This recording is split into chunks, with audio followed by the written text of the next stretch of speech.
After the discovery of oil in Saudi Arabia, Americans built heavily guarded enclaves in the desert, small pieces of the West within the Arab world. For some, it was simply a job. For others, it was an insult to their faith. When one of these enclaves becomes the target of a terrorist attack, the FBI sends a team of agents to find those responsible. But foreign soil does not forgive mistakes. In one such secured settlement, called Al-Rama, the morning begins quietly. Children are playing baseball, and adults are enjoying a rare moment of peace. But on the roof of a building beyond the compound's perimeter, hidden in the shadows, masked men carefully watch every move. How the police inspect incoming vehicles, and how life flows carelessly within the walls. They observe two policemen approaching their colleagues sitting in a parked car. Suddenly, the approaching men draw pistols and kill the officers inside the vehicle. Gunshots echo through the neighborhood. A few people in the town turn their heads, but most don't realize what's happening. Seizing the automatic rifles of the murdered officers, the terrorists get into the car and head straight toward the civilians. The police immediately give chase, but the militants open fire indiscriminately, trying to kill as many foreigners as possible.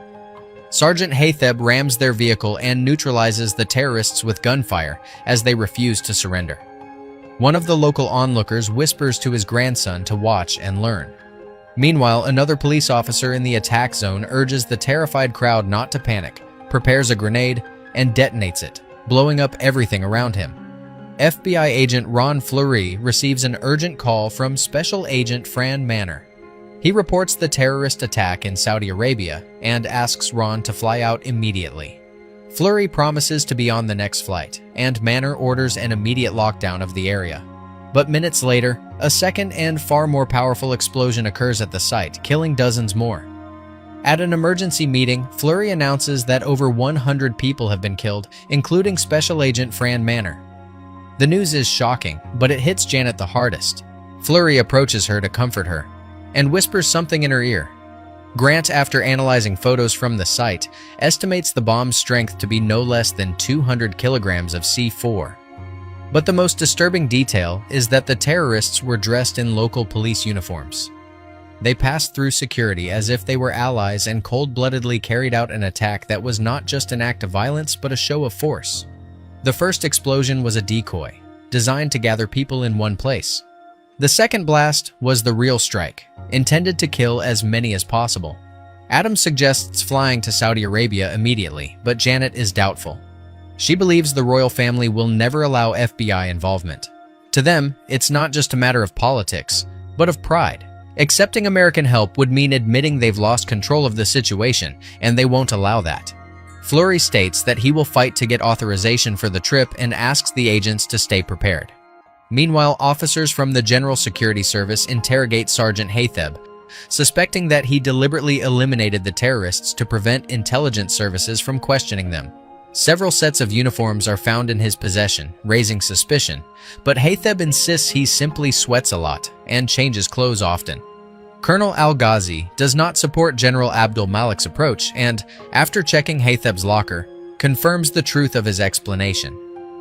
At the same time, Fleury and Janet continue to press for an investigation, but the kingdom's authorities deny their request, fearing that the presence of American agents could escalate the situation and provoke another attack.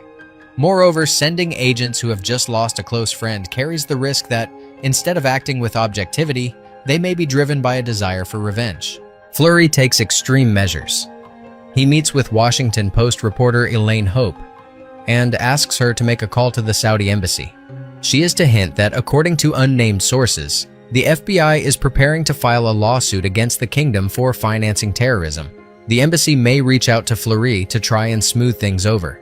The ambassador refuses to believe that the FBI truly has information capable of putting the kingdom in a compromising position, but Fleury convinces him otherwise.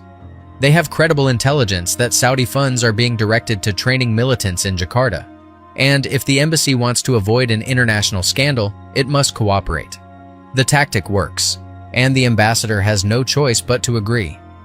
Ron informs his teammates that the US government is unaware of their departure, and they are now acting at their own risk.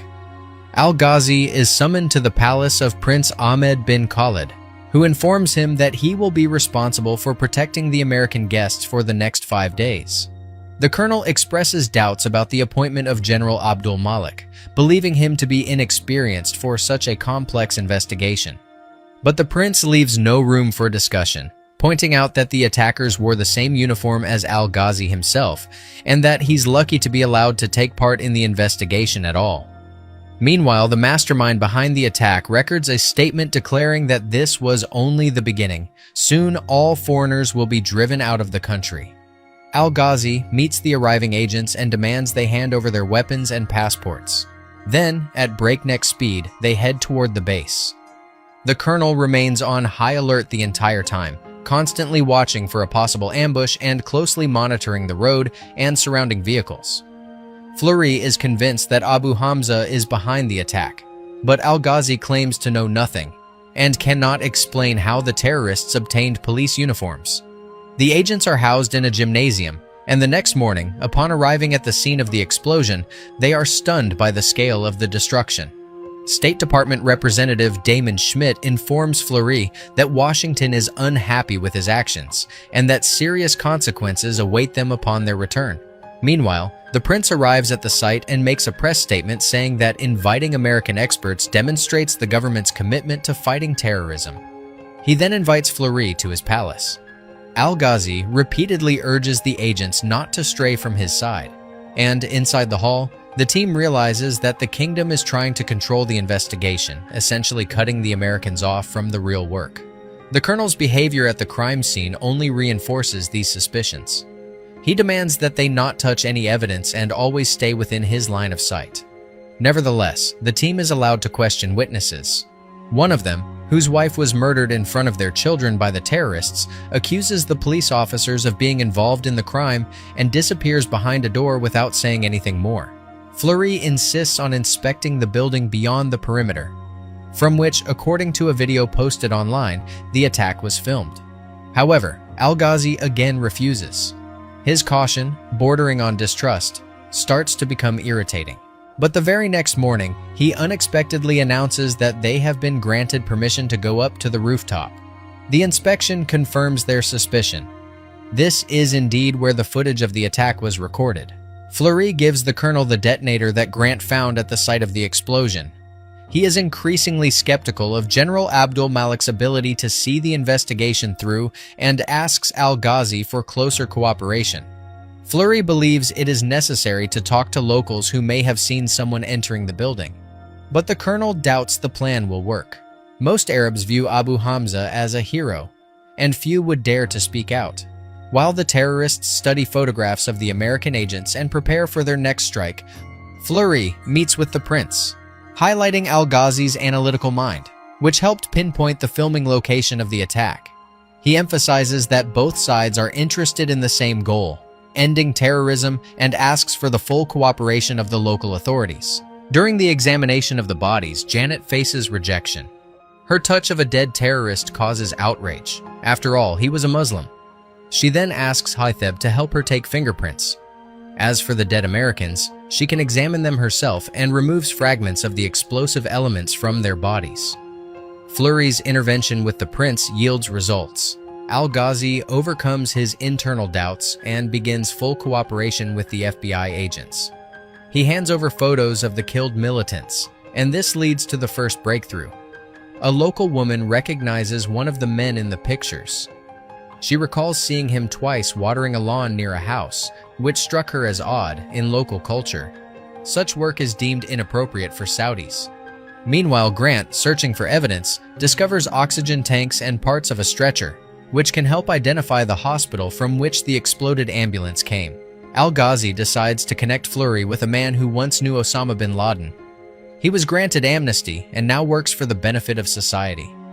After inspecting the detonator, the man immediately identifies its origin, an American-made device, which in his opinion points to Abu Hamza's signature.